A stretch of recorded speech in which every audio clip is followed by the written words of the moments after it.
उत्तर प्रदेश का देवरिया जिला, जहां एक अष्टांग योगी जिनके शिष्यों में डॉक्टर राजेंद्र प्रसाद, राजीव गांधी, अटल जी, नेताजी थे। कहा जाता है उनके बिना मर्जी कैमरे से फोटो और रिवॉल्वर से गोली नहीं चलती थी। निर्जीव वस्तुओं पर उनका नियंत्रण था। उन्होंने जीवन भर अन्न नहीं लिया। यमुना का पानी, दूध, शहद, श्रीफल के रस का सेवन करते थे। आज कहानी उन्हीं देवरहा बाबा की। भारत के उत्तर प्रदेश के देवरिया जनपद को एक योगी, सिद्ध महापुरुष एवं संत पुरुष ने अपने नाम से ख्याति दिलाई। कहा जाता है कि इनके दर्शन मात्र से जीवन सफल हो जाता है। वो अपने चमत्कार से हजारों लोगों को तृप्त करते रहे। उनके आशीर्वाद को आतुर सिर्फ आम लोग ही नहीं बल्कि कई विशिष्ट लोग भी थे। उनके भक्तों में जवाहरलाल नेहरू, लाल बहादुर शास्त्री, इंदिरा गांधी, राजेंद्र प्रसाद, महामना मदन मोहन मालवीय, पुरुषोत्तम दास टंडन जैसी महान विभूतियां रही हैं। अत्यंत सहज, सरल और सुलभ बाबा के सानिध्य में जैसे वृक्ष, वनस्पति भी अपने को आश्वस्त अनुभव करते थे। कुछ ऐसे ही थे चमत्कारिक, अलौकिक, रहस्यमय देवरहा बाबा। देवरहा बाबा की उम्र आज भी रहस्य है। लोगों का विश्वास है कि वे 2 शताब्दी से भी अधिक जिए। बाबा के संपूर्ण जीवन के बारे में अलग अलग मत हैं। कुछ लोग उनका जीवन 250 साल तो कुछ लोग 500 साल मानते हैं। भारत के प्रथम राष्ट्रपति डॉक्टर राजेंद्र प्रसाद ने उन्हें अपने बचपन में देखा था। उनके अनुसार इस बात के पुख्ता सबूत थे कि बाबा की आयु बहुत अधिक थी। इलाहाबाद हाई कोर्ट के एक बैरिस्टर के अनुसार उनका परिवार 7 पीढ़ियों से बाबा का आशीर्वाद लेता रहा था। 19 जून 1990 को योगिनी एकादशी के दिन अपने प्राण त्यागने वाले बाबा के जन्म के बारे में आज तक संशय है।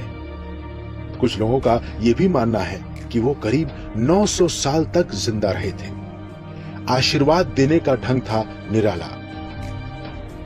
देवरहा बाबा को खेचरी मुद्रा पर सिद्धि थी, जिस कारण वे अपनी भूख और आयु पर नियंत्रण प्राप्त कर लेते थे। बाबा का आशीर्वाद देने का ढंग निराला था। मचान पर बैठे बैठे ही अपना पैर जिसके सिर पर रख दिया वो धन्य हो गया। श्रद्धालुओं के कथनानुसार बाबा अपने पास आने वाले प्रत्येक व्यक्ति से बड़े प्रेम से मिलते थे और सबको कुछ न कुछ प्रसाद अवश्य देते थे।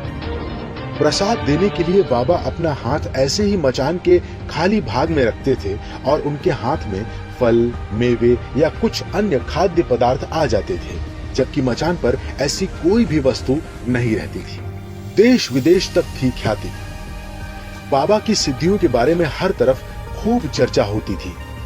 कहते हैं कि जॉर्ज पंचम जब भारत आए तो उनसे मिले। जॉर्ज को उनके भाई ने देवरहा बाबा के बारे में बताया था कि भारत में सिद्ध योगी पुरुष रहते हैं। उन्होंने जॉर्ज से कहा था कि अगर भारत जाओ तो किसी और से मिलो या न मिलो, देवरिया जिले में दियरा इलाके में मई गांव जाकर देवरहा बाबा से जरूर मिलना। भारत के प्रथम राष्ट्रपति राजेंद्र प्रसाद को बचपन में जब उनकी माँ बाबा के पास ले गई तो उन्होंने कह दिया था कि ये बच्चा बहुत ऊंची कुर्सी पर बैठेगा। राष्ट्रपति बनने पर डॉक्टर राजेंद्र प्रसाद ने बाबा को एक पत्र लिखकर कृतज्ञता प्रकट की थी। देवरहा बाबा से ही प्रभावित होकर इंदिरा गांधी ने कांग्रेस का चुनाव चिन्ह हाथ का पंजा निर्धारित किया।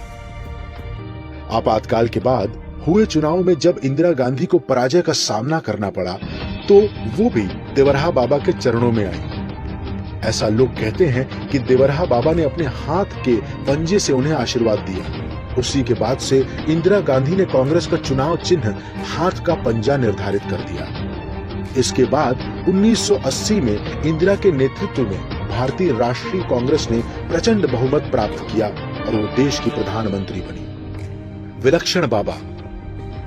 बाबा देवरहा 30 मिनट तक पानी में बिना सांस लिए रह सकते थे।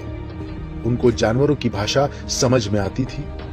खतरनाक जंगली जानवरों को वो पल भर में काबू कर लेते थे।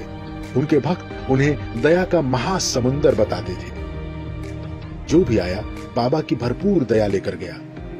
वर्षा जल की भांति बाबा का आशीर्वाद सब पर बरसा और खूब बरसा। मान्यता थी कि बाबा का आशीर्वाद हर मर्ज की दवाई है। कहा जाता है कि बाबा देखते ही समझ जाते थे कि सामने वाले का सवाल क्या है।